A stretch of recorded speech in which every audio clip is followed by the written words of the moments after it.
ఈరోజు పెట్రోల్ బంకుల దగ్గర నిరసన దీక్ష అంట. ఈ రాష్ట్రంలో ఏ నిరసన కార్యక్రమం చేయాలన్నా, ఏ ధర్నా చేయాలన్నా, ఏ బంద్ చేయాలన్నా గవర్నమెంట్ ఆఫీసులో, రైల్వే స్టేషన్లో, లేకపోతే బస్ స్టాండ్లో, పోలీస్ స్టేషన్లో, లేకపోతే బజారుల్లోనో, గవర్నమెంట్ ఆస్తులు ఎదురుగుండానో, లేకపోతే రోడ్ల మీద చేసేటువంటి కార్యక్రమాన్ని మనం చూసాం. ఇప్పుడు కొత్తగా నిరసన దీక్షలు పెట్రోల్ బంకుల దగ్గర చేస్తాయంట. పెట్రోల్ బంకులు ఎవరంటే ప్రైవేటు స్థలాలు, ప్రైవేటు ప్రాపర్టీల దగ్గర నిరసన దీక్షలు చేసి ఈయన కార్యకర్తలను తీసుకెళ్ళి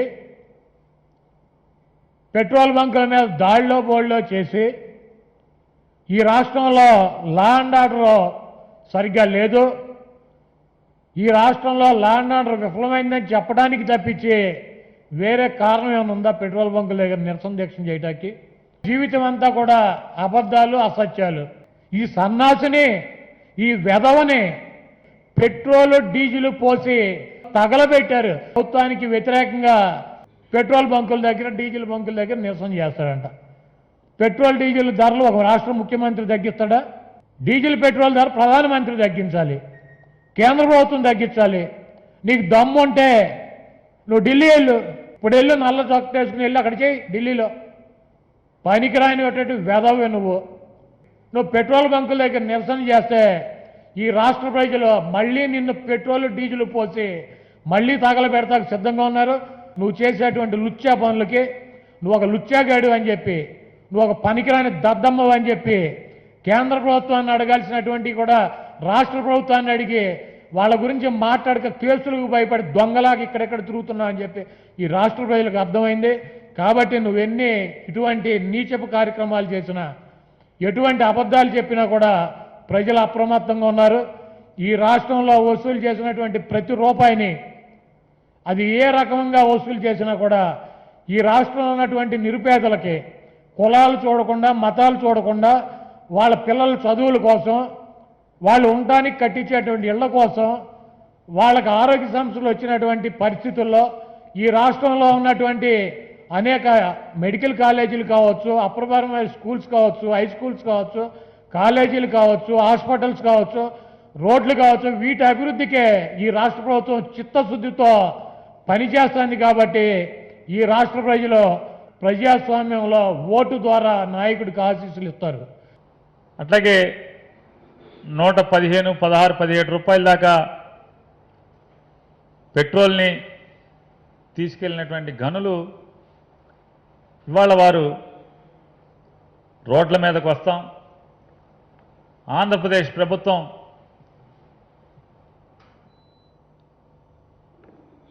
తగ్గించుకోవాలి రేటు అని చెప్పని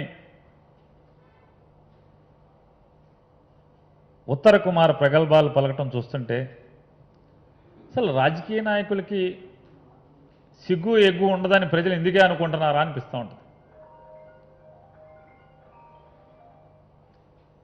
రేపటి నుంచి రోడ్ల మీదకి వస్తాం, ధర్నాలు చేస్తాం అని చెప్పి మాట్లాడేటువంటి పెద్దల్ని ఒకసారి మీరు తెరిపార చూడండి. మీరు అంటే భారతీయ జనతా పార్టీ కేంద్ర ప్రభుత్వం తగ్గించింది ఎక్సైజ్ డ్యూటీలోని శాతాన్ని మాత్రమే తగ్గించింది. అయ్యా పెద్దలారా, సుమారుగా 2,87,00,000 రూపాయలని, 2,87,000 కోట్ల రూపాయలని, 2,87,500 కోట్ల రూపాయల సెస్సు సాలీనా వసూలు చేస్తున్నటువంటి కేంద్ర ప్రభుత్వం ఈ ట్యాక్స్కి సంబంధం లేకుండా ఏదైతే ఎక్సైజ్ డ్యూటీ 47,000 కోట్ల రూపాయలకి, అంటే భారతదేశంలో పెట్రోల్ మీద, డీజిల్ మీద వసూలు చేసేటువంటి కేంద్ర ప్రభుత్వ ఎక్సైజ్ డ్యూటీ 47,000 కోట్ల రూపాయలైతే, ఆ 47,000 కోట్ల రూపాయలు కాకుండా మరో 2,87,500 కోట్ల రూపాయలను సాలీనా వివిధ సెస్సుల పేరు మీద కేంద్ర ప్రభుత్వం వసూలు చేస్తున్నటువంటి మాట వాస్తవమా కాదా? దానిలో ఏమైనా ఒక పైసా తగ్గిస్తున్నారా? తగ్గించట్లేదు. కేంద్ర రాష్ట్రాలు ఇద్దరికీ సమవాటా ఉన్నాడంటే 41% డివల్యూషన్ పద్ధతిలో వచ్చేటువంటి 41% రాష్ట్రాలకు వచ్చేటువంటి ఆదాయంతో కలిపి 47,000 కోట్లు, అంటే 19,000 కోట్లేమో రాష్ట్రాలకు వచ్చేది, 28 రాష్ట్రాలకి, మిగతాది కేంద్రం. దీంట్లో తగ్గించాం. మరి ఈ 2 లక్షల కోట్ల సంగతి ఏంటి నాన్న బాబు? 2,87,500 కోట్ల రూపాయలు ఈ రోజుకి సెస్సులు ఉన్నాయి. మీకు నిజంగా నిజాయితీ ఉంటే, మీలో రాజకీయ నిబద్ధత ఉంటే నార్త్ బ్లాక్ దగ్గరికి వెళ్ళి పార్లమెంట్ ముందుకెళ్ళి ధర్నా చేయండి. మీ ఊకదంపుడు ఉపన్యాసాలన్నీ కూడా అక్కడ మైకి పెట్టి వినిపించండి. నిన్న తగ్గించిన 5 రూపాయలు 10 రూపాయలు కాకుండా మరొక 20-25 రూపాయలు తగ్గించమని చెప్పనే అడగండి. మోడీ గారిని అడగండి. 70 రూపాయలు 75 రూపాయలు ఉండాల్సిన 73 రూపాయలు ఉండాల్సిన పెట్రోలు డీజిల్ 116 రూపాయలు 118 చేయటం ఏంటి? మొత్తం తగ్గించేయండి. 20 కాతే 25 కాతే 30 కాతే 40 తగ్గించండి. తగ్గించదని ఎవరన్నారు? వీరబాదుడు బాది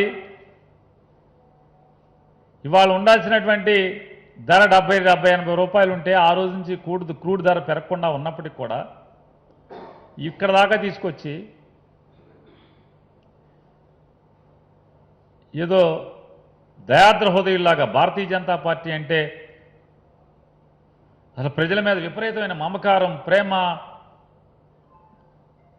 జాలిగల మహాప్రభువుల్లాగా వీళ్ళు మాట్లాడటం, ప్రవర్తిస్తాం చూస్తుంటే ఇంతకన్నా హేయమైంది ఇంకేముంటుంది? అసలు హేయమైన భావజాలం ఏముంటుంది?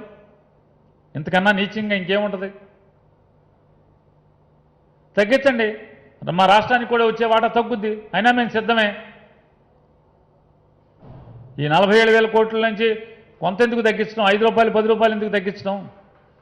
ఇంకా తగ్గించమనండి. ఇంకో 20, 25, 30 రూపాయలు తగ్గించమనండి. పెట్టండి ధర్నా. అందరం కలిసి వెళ్దాం పార్లమెంట్కి. పెట్టండి, నార్త్ బ్లాక్ ముందు పెట్టండి.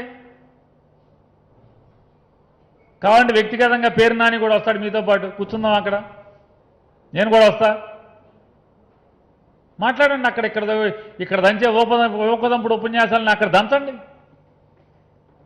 ఏది ధర్మం, ఏది ఉచ్చం, ఏది నీచం? ఇదా మీ నిబద్ధత? మీరు మాట్లాడేది? ఆ సెస్ తగ్గించండి, 4 రూపాయలు సెస్ తగ్గించండి, రూపాయి సెస్.